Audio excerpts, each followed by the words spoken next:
Women need to empower women, and our voice matters. Bitch. Welcome to the Mom Bitch Podcast. Oh, welcome back to our bonus episode, our first bonus episode.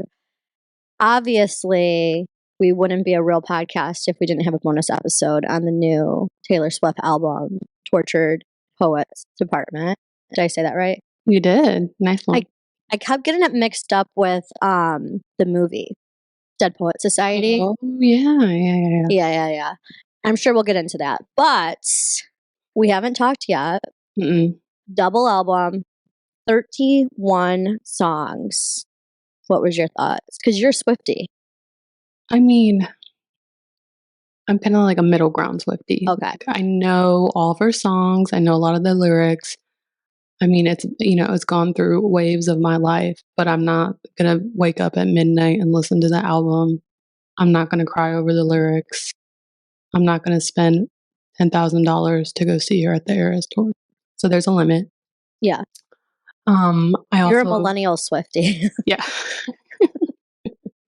I'm a mom Swiftie. Yeah. So I had a lot of time to digest this album because we spent all weekend in the car. Surprisingly, JJ was on board with it. He liked the album, but he only listened to the first half.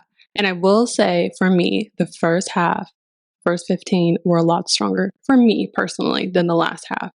The last half were deep, they were somber, and this album made me dive deep, and it made me go back to yesteryears of dating life, because a lot of this I couldn't relate to. I'm sure, I don't know if you had the same problem too, and I'm like, okay, this is a little dramatic, but I feel like the universe is trying to teach me a lesson to be a little bit less judgmental, because I had a super embarrassing, like cringeful status from 2011 on my Facebook, like popped up, and it said, like, I forgot the band, but it was like, if you want to feel something, you have to bleed or something. I'm like, I posted that on Facebook. Like, that is so cringeful. And I know it had to do with like an ex-boyfriend at the time. So I was like, you know what? Maybe it's just because it's the phase that I'm in life that it's a little kind of dramatic, but I get it. Okay. So for me, I will preference this. She's just too smart for her own good. Like, I feel like she is just so freaking smart. Yeah, she is. Like I want to see this in a poem book. Like, I hope she comes out with the poem book, because I would actually purchase that. Yeah. Just to see the writing. And I know you can get it online, I'm sure, but it's just not the same. Like, she's very, very, very in the depths, which I feel like no other normal human being will ever be able to recreate, mimic, truly understand some of the lyrics in some of these songs. I will say this, I completely agree. Like, if I was in my early 20s, I think I would have been really vibing, because it made me go back to some of my past relationships. And I was just like, okay, like, I totally see where she's at in her life. And she is a few years younger than us. Yeah. And I thought it was really interesting, her relationship with Maddie, because that's where I think some of the most twisted, in-depth, soul-wrenching lyrics were for that relationship. And I feel like, it's interesting because celebrities, they're tracked, right? But it kind of just felt like a pop in time for her, but it must have been something way more deep, because I mean, there was a lot of emotions coming out of that album specifically for him, which I thought was really interesting. I'm like, okay, so she must really like in-depth, like indie, dark personalities. Maybe that's just something she jives with because of her career. So I kind of thought about this, and I think why it was so intense for her is she had a 6-year relationship that failed, right? And this was her rebound relationship. And then when the rebound fails, that's just like, oh shit, So I think, and then there was a song that she had on there that it was like, when am I going to be chosen? Is anyone really going to love me? And I was like, damn, that was good. What was your favorite? Favorite track? Okay, so my favorite track, hands down, was Who's Afraid of Little Old Me. Okay. That song really resonated with me in my life. Okay. Could easily be the scapegoat to be, the big bad wolf down the street, if you will, because I'm not afraid to speak my mind. But that one hit me because, I still am a person. I have feelings too. And like at the end of the day, like I don't think I'm like this like scary person. So it kind of was like made me feel that song. I was like, yeah, like who is afraid of little old me? Like get over yourselves. I really love that song. I thought it was a banger. Like that was my favorite song out of all of them. Obviously, The Alchemy I thought was really cute. Kind of took me back to high school. Yeah. But I felt like, I didn't listen to her other albums as in depth. I tried to watch the Eras tour, just so I could, have a better conversation today. But it reminded me of the past few albums that she just released, like the Vibe. Like Evermore. And yeah, they were a little bit more folky. This was... Yeah, they were slow. I don't know. Had like Midnight and even Lover. They had like a good mix of upbeat poppy and then, the kind of the soulful, gut wrenching lyrics. But I don't think she's ever done anything like this. It was just so laid out. I think for me, I just can't get over Down Bad. Oh, that bitch gets stuck in my head. Oh yeah. When I was listening to that song, I was like, what are the Swiftie moms going to do here? Because that was like a very vulnerable, emotional song. I was really impressed she actually put that out. It's kind of in her, like, this is who I am. I'm an adult now and everyone else can F off. Yeah, exactly. That one got me because when she was like crying at the gym, like you can just really just resonate with that because when you have a breakup, you just be living your life. And then all of a sudden I'd be running outside and I'd just break down crying, Yeah. So I really liked that one. I also really liked the one where she told everyone to fuck off, basically. Yeah. What was that one called? Daddy, I Love Him. Yeah, Daddy, I Love Him. Yeah. When she was like, I'm having his baby. I was like, what is she talking? I'm like, is this some kind of joke? She was like, you should see your face. That was pretty funny. It was definitely interesting. Like what I got from it is like there was a few relationships where she thought maybe it was going to go really far. And I think at the end of the day, she wants what everyone else wants. She wants to be chosen. She wants to have a family. Her relationship with Maddie got so much backlash because he's a bad boy. And he's had some like kind of racist, I don't know exactly, but he said some racist comment. So he was really not well liked. And some of the Swifties get very intense, and they would say exactly like what she said in the song about, oh, they only want what's best for her, and et cetera, et cetera. So that's exactly what she was pulling from. Yeah, it was like haters in empath clothing. Yeah, exactly. Or something or another. Something like that. Yeah. I really liked the guest artist she had. Post Malone, he nailed it. Oh, I loved it. I thought he was so good. I'm just not on the Post Malone train. No offense. Okay. That might be it because I love Post Malone. I think his voice is beautiful. And I don't know, there's just something about him that I felt like he let her lead that song and he blended in so beautifully, like his voice. Yeah. And that music video for me, I actually really liked it. I couldn't understand it. It was way over my head. Like I said, she's way smarter than I am. So but like, just the thought that she's a young 30-year-old woman that can like she can create that and probably help produce that and own that. Like, I just can't even fathom creating something so diverse and like all of the different parallels. She said that it was like, peaks of the album all in different corners of that video. Oh. But she brought in the Dead Poet Society actors. Did she? Really? Did you know that? Yes. Wow. So Ethan Hawke, and then I forgot the other guy's name. They're the two main characters in Dead Poet Society. Yeah. And so I was like, okay, like every time I went to go Google or search, I always kept putting in the Dead Poet Society because I watched that movie when I was younger. I read the book. And I'm like, no, it's the torture department. But no, those actors are actually from the movie. And I thought that was really cool. That is cool. And they seem like really geek because I like looked that up because I was geek when I saw them in the music video. I was like, oh my gosh. And then they were like, yeah, it was super cool. And it seemed like it was like probably really fun on set to record that. Another one that I liked was Florida. I did like that one too. Florence and the Machine. Oh, I love Florence and the Machine. Love her. Like, I think she outdid Taylor personally. I thought she did. I mean, she's a big vocal, you know, and I think she's just very what's the word I'm looking for? Like she's just very like cool and spooky in her own way.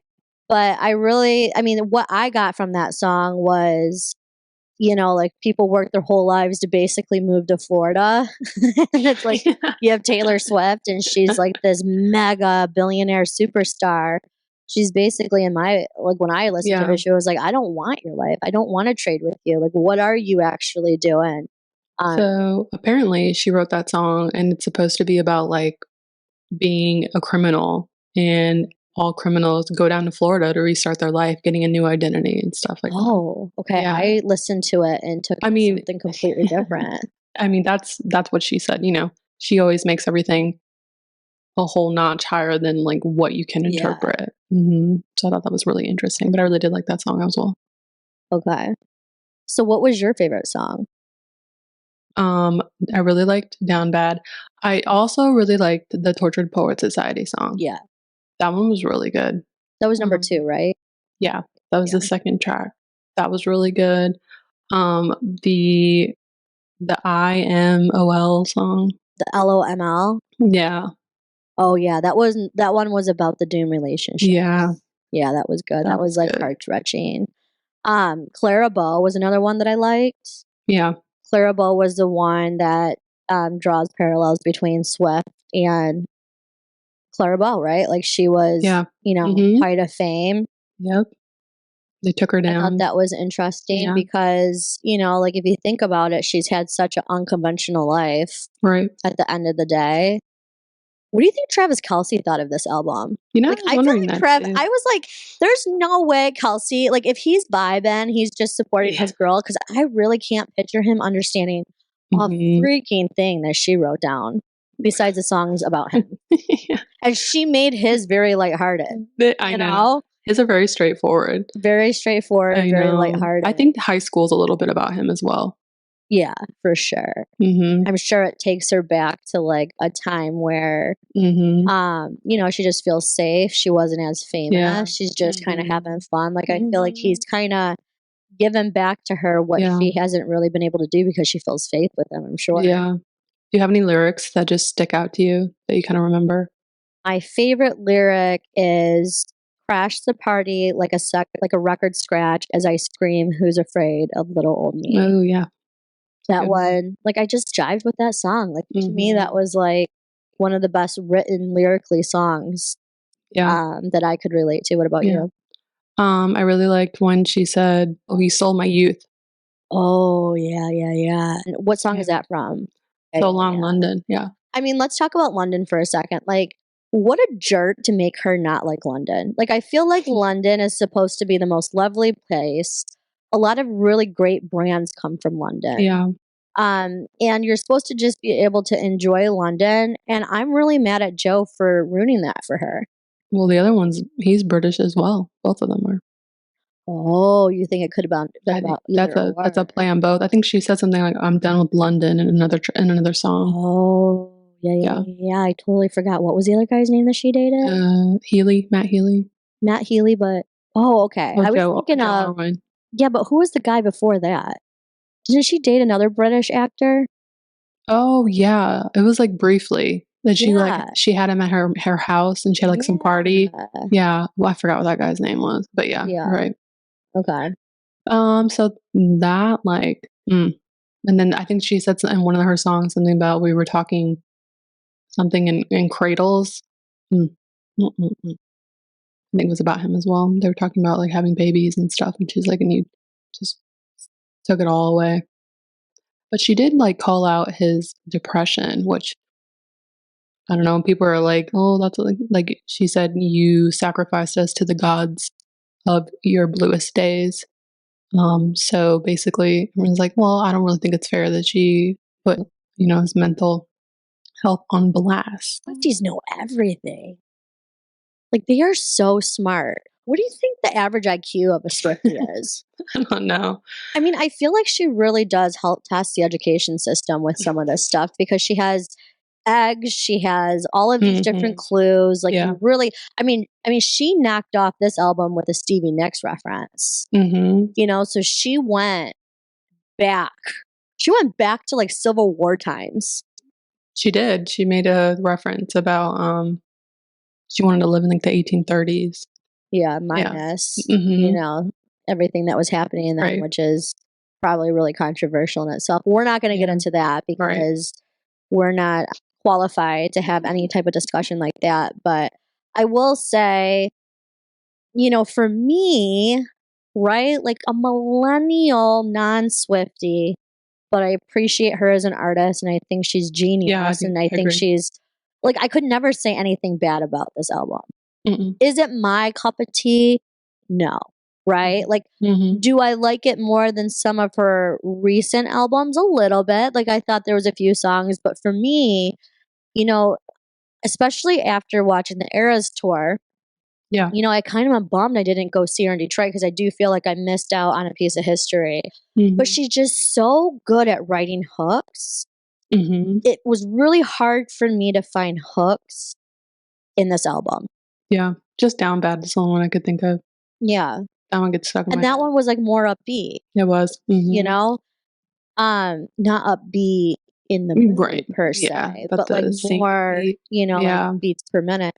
I think that's the only thing that was tough, but I thought to myself, does she do this because if she has to get stuck on doing another album, she probably is like, I'm done writing these upbeat tempo, really hooky songs because I got to dance to those in heels. Right? Like, if I'm going back on tour, I want to basically like what would this tour look like? On a piano the whole time? I mean, I see like ballet lyricist, like a black lake, and she's on like a lily pad just sitting there. Yeah, like Black Swan-esque. Like just not having to move a lot because I didn't realize she did some of that era's tour in Christian Louboutin heels. Oh, yeah. I mean, she must have a complete sponsor from Christian Louboutin because she only She did for that tour. Wears those heels for that tour. They were the official sponsor. Yeah, I mean, you got to give her props where they're due, even if you're not a big fan. My sister's not a big fan, but we went to go see the movie, and she was like, I mean, I'm not a huge Taylor fan, but that's pretty remarkable. She sang all of the songs nonstop, play the guitar, play the piano, danced her ass off. I mean, no one can do that. It is. I mean, she's a queen of her craft, no doubt. And the last song, did you listen to the last song, Manuscript? Okay, so yes, but I can't remember it because I feel like the two before that sounded very similar. So I can't remember anything. I just knew that she ended on a very interesting note. It was a very somber exit. It was reflective. And that's she does it a lot with her albums, like Clean and Champagne Problems. They always have like this very like solemn, soft tone, but this one was about, she was reflecting on her past relationships. I think it was about Jake Gyllenhaal because the lyric exactly talks about how she was young and she wished she was more mature. And she's said that many times before about him and his songs, or John Mayer. It could be either one. Oh, but basically she looks over the relationship and how she was like distraught over it, but now she's saying it's just a chapter in her story and it evokes no emotions. And I can totally relate to that. And you think about like all the ex-boyfriends you have, ex-relationships, and it's all just a chapter in the book, Yeah. I mean, I definitely think she was bold. I think she's one of the best lyricists of this generation. No one can trump her. No. Like, did you even see Drake's single? He's like, you got to basically ask Taylor Swift, when can I put my album out this year? Because she's basically like the king of all, the music industry, and like you have to work around her. But I was really proud for her as a person. Like I thought about, okay, what if she was my friend? Like she was really vulnerable. And I think she showed a lot of her strength. I can't imagine her to have a very easy life. And I imagine it to be a lot deeper than we could ever realize. I do like a few of the lyrics. I can't remember the song, but she talks about how she puts on a face like it's her birthday every day. That one. I love that song, actually. Yeah, even though she doesn't feel that way. Yeah. Like, you're like a circus monkey. You know, and she does. Like think about the Eras tour. All those little faces, all those little smirks. You gotta do that hundreds of times. Even if you get the whole week off in between, like I can do it with a broken heart. That's what it's called. Yeah, you gotta just like. But it's so true though. Like you think about it, like when I was in anesthesia school and I broke up with my boyfriend, we were serious, like we were gonna get engaged and all that BS. And I was in like clinicals with a preceptor, and he said something that reminded me of him, and I just started crying like in the in the middle of the OR. And he's like, "Are you okay?" And I'm like, "It's a breakup, But like, you just have to keep going, So I totally like related with that. It's just like, here I am smiling because I have to, Yeah, I mean, like none of these reminded me of my exes. Really? Damn, you got out good, girl. I got out good. I was like thinking of like I was like trying to go back. I was like, man, I kind of want to feel my feels. And then I started to go through every ex I've had. Seriously? I haven't had a lot. Damn. None. Damn. None of them. I mean, I dated someone with depression, so I felt that one. And she's like, "Who's gonna love you but me?" That was me. I felt that the whole time I dated this person.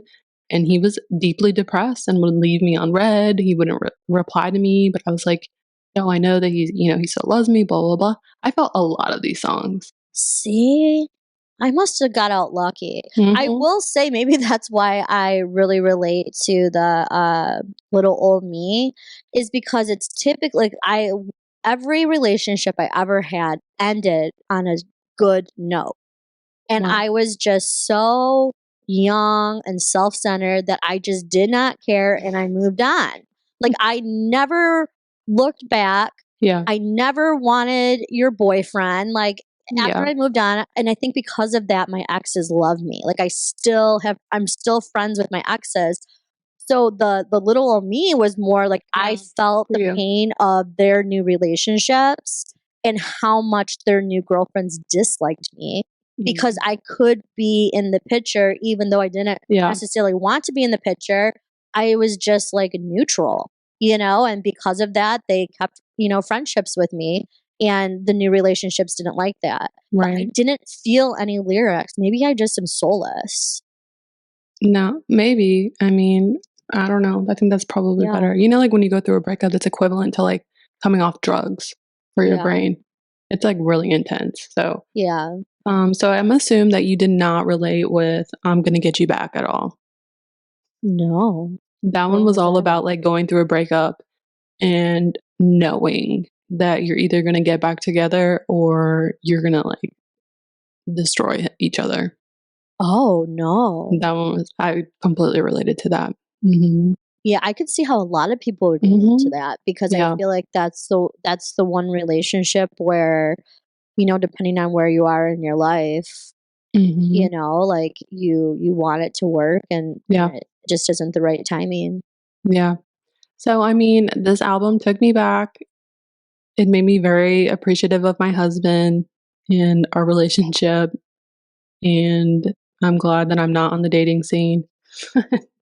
I mean, if this is what dating is, girl, it is over my head.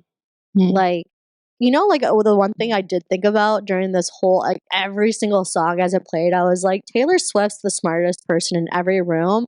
You know how they say, like, if you're the smartest person in the room, you're in the wrong room? This is why she can't find a relationship, because she's the smartest person in every room and no one deserves her. You know what? She's so smart. But I feel like Travis is perfect because I think he knows that she's way smarter than him. He's like, go ahead, girl, do your thing. Like, yeah. I love it, and he loves it, and I think that's part of the reason why they work. And he's normalizes her. If this doesn't work out, I can't wait for that album. I hope it would be so poppy. You know, it would like take her back to Fearless. You know, like I think he just sparks the kid in her. Like, did you see her at Coachella? Yeah. The time of her life. Absolutely. I was hoping for like a Justin Bieber entrance into one of these songs. Like, I was like, oh man, like Scooter Braun sucks, right? Oh like, yeah, bring Ariana Grande. I thought for sure there was going to be a couple like sneaky. I think there was someone said that one of these lyrics was about him. I mean, him or Kanye. Oh, we didn't even talk about that Kim song. Oh girl. my gosh, girl, aim. Damn. When she said your kid's gonna come home singing a song. Damn. And you know, like I feel like Northwest, you know, I feel like she's just gonna do it on purpose one day. I know. She loves to poke her mom's buttons. I don't know. I kind of felt like it was kind of out of place, but I also get it. Like she dragged her through the trenches. I mean, that's like a feud that I feel like unless you're really personally involved, you probably just have no idea. Yeah. Because those are two powerhouses. I thought Taylor took it easy on her, to be honest. I think Taylor could have really gone revengeful, and I thought she kept it pretty clean. Yeah, I mean, she basically said, I've moved on, and and I've learned a lot, but I was not expecting a Kim song. But okay, so if you had to rate the album, what would you give it? So if I had to rate the album for Ambition, I'd give it a 10 out of 10. Narrative, being in depth, I'd give it a 10 out of 10. As far as like catchy pop tunes, I'd give it like, you know, a 3 out of 10. Yeah. But that's also because you're used to catchy pop tunes from her. And she's in a new era. And God bless her. You know, I love this for her. She's an adult, right? I think she's telling the world, I'm an adult. I think it's going to be really interesting to see where her career goes. From here, and it kind of makes me wonder how many more albums she's going to have. I kind of felt like this might be like one of the last. Do you think she'll have like a mom era? I don't. I think she's going to basically be like, I'm done. She'll be like, I'm breastfeeding. And it sucks. Yeah. I think that she had a lot of like anecdotes. I thought she went and gave us a lot of how she's been feeling the past 5 years and the things that happened to her. And hopefully she just has happiness in the future. I think she's a businesswoman though. At the end of the day, I don't think there's any way she'll stop the train unless she like has kids or something and wants privacy and just done. And she's so rich, she can just be like, deuces, people, I'm out. I just feel like she needs to relax. Those little feet, they've just been bobbing around way too much. I only watched half of the Eras tour because I couldn't get through 3.5 hours. Anything, you know, with the kid. And all I thought was like, did someone track how many stops this poor thing did? Her fitness trainer said that her training is so hard just to keep up with that tour that nobody could keep up with it. I believe it. My last closing note on this album is I think it's timeless. I think that this is the type of music that will stay timeless throughout time. I would argue that it's not even music. It's like almost like spoken poetry. Yeah. Like I think that, you know, in 100 years from now, you could come back to this and be like, oh, wow. You could probably take like a freaking Taylor Swift class where you go through the lyrics in college. They have those, right? They probably do. No, they do. There's actually college classes for Taylor Swift. Yeah.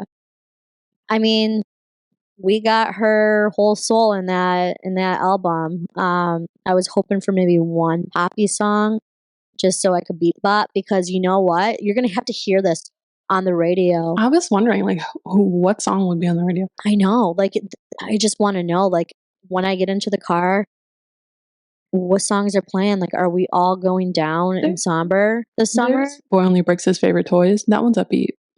I know, but like, there's only like a couple. There's 31 songs. I just want to know what the radio sounds like over the next month. Yeah, we'll find out. Yeah. Well, I guess you have it. We both appreciated the Dead or the Tortured Poet Society. I almost did it again. Yeah. And I feel like I need to go back and listen to some of these. Mm-hmm. We're going to see so much, I'm sure, review over the next few months. But I mean, for a couple of mom batches, I feel like we did really good. Yeah. We took the time. We got to listen to a whole album, 31 songs. We sure did. I listened to it more than once.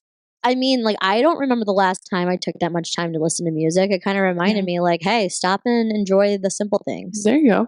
You know? But she's like definitely queen.